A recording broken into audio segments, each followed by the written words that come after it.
This video is sponsored by Squarespace. This image looks pretty standard for a top Champions League game, until you look a little bit closer, and you realise that this is a right centre-back, this is a left centre-back, and this is a left wing-back. Now it's a little more strange, and as I was watching this first leg between Inter Milan and Atletico Madrid, I started noticing a lot of unorthodox positioning from Inter's defenders. This wasn't just a one-off. So I thought I'd make a quick video going over some of the unexpected tactics from Simone Inzaghi's Inter that could make them, again, real Champions League contenders. But just before we get started, a quick shout out to today's video sponsor, Squarespace. As you know, every business needs a website. It's pretty essential. And if you're just starting out and you're trying to keep things as simple and streamlined as possible, Squarespace is going to be for you. The website building process is super easy. Whatever your industry, you can find loads of great templates to kickstart your site. As you can see, I went for sort of a blog style template to showcase my latest videos, and customizing this was not hard at all. The Fluid engine makes it all very intuitive. You don't need to do any coding or anything.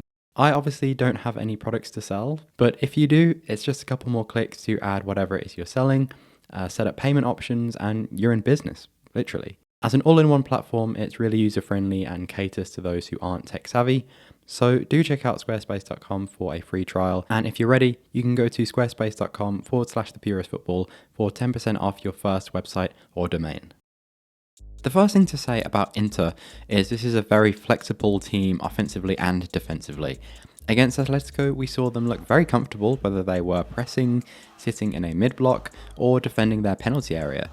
And we shouldn't be surprised that a top Italian team is solid defensively, but some of the details make you realise just how well organised they are. For example, in this game, Inter's 5-3-2 was designed to quickly shift into a man-to-man press. Barella would step up to press the left centre-back, the forwards step up, Mkhitaryan presses De Paul, but crucially, Çalhanoğlu has kind of a double job, because while he's pressing Koke, he also has to be wary of Griezmann behind him, who's doing a lot of dropping into these kind of areas. And sometimes Çalhanoğlu would get caught out trying to apply pressure, leaving Griezmann free. But whenever that happened, the centre-back, in this case De Vrij, would recognise that immediately and apply pressure to stop Griezmann turning. And this kind of awareness of defensive space is happening all over the pitch. Again, Çalhanoğlu presses Koke, but Atletico get out through Griezmann, and this time it's the centre forward Thuram who covers the space, and actually covers for his midfielder all the way back into the box. So a glimpse of Inter's defensive cohesion. But obviously I want to talk more about what Inter are doing on the ball, because that's where things get more interesting. And what I really like about this team is how comfortable players are taking up different positions on the fly. So this example actually follows De Vrij closing down Griezmann, and rather than immediately returning to defence, he actually has a quick look behind him, you can see him looking here, and realises his centre forwards are pinning the centre backs 1v1. So when the ball goes back to Pavard, the right centre back, he's actually showing for the ball in space, and ultimately runs onto Lautaro's flick on. And I like this because it tells you that these Inter players are comfortable taking responsibility. It doesn't matter that he's a centre-back, he recognises the space to exploit, and he goes for it.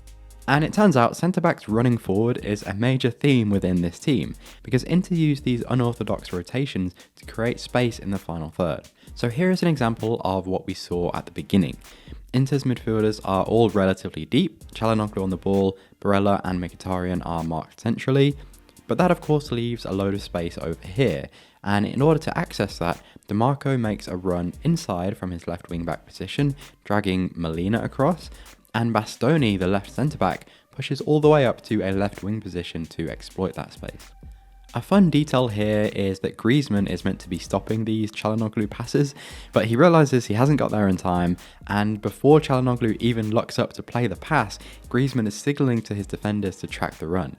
So it just goes to show how in tune with the tactical details players actually are these days. But many of you may be thinking, well, it's all good creating space with your defenders, but are they actually going to do any damage in the final third? And in the case of Bastoni and Dimarco, the answer is actually yes. Bastoni could be considered one of the key playmakers in this team, drifting out of position to find space, threading through balls and crosses. From left centre back, he's racked up the same expected assists per 90 as winger Christian Pulisic. And Dimarco has been even more effective. He actually has the highest expected assists of any player in the entire Serie A.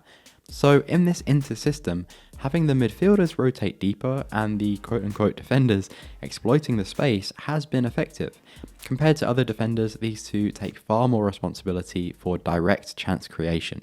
That said, Inter's novelty only goes so far, because although it seems weird having centre-backs becoming wingers, the logic behind it is the same as all of those positional teams that we're used to covering on the channel, where you have a set structure and rotations around that manipulate the opponent to create space.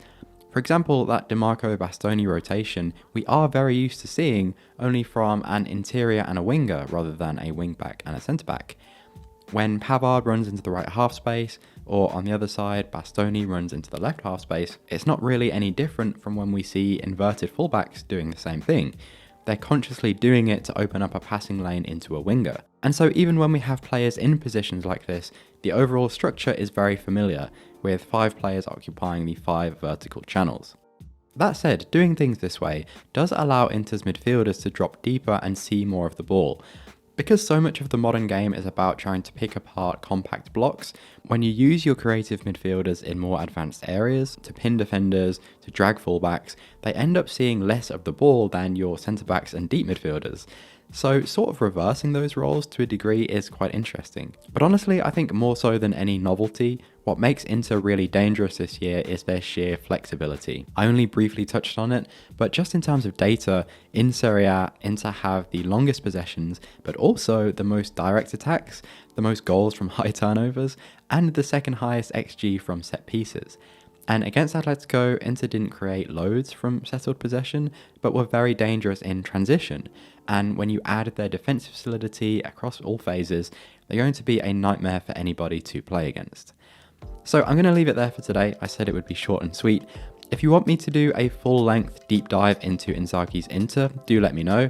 I've recently done deep dives on Jurgen Klopp, on Julian Nagelsmann and Hansi Flick, so check those out if you're interested. Otherwise, thank you so much for watching. I hope you enjoyed, and I'll see you in the next one. Take care.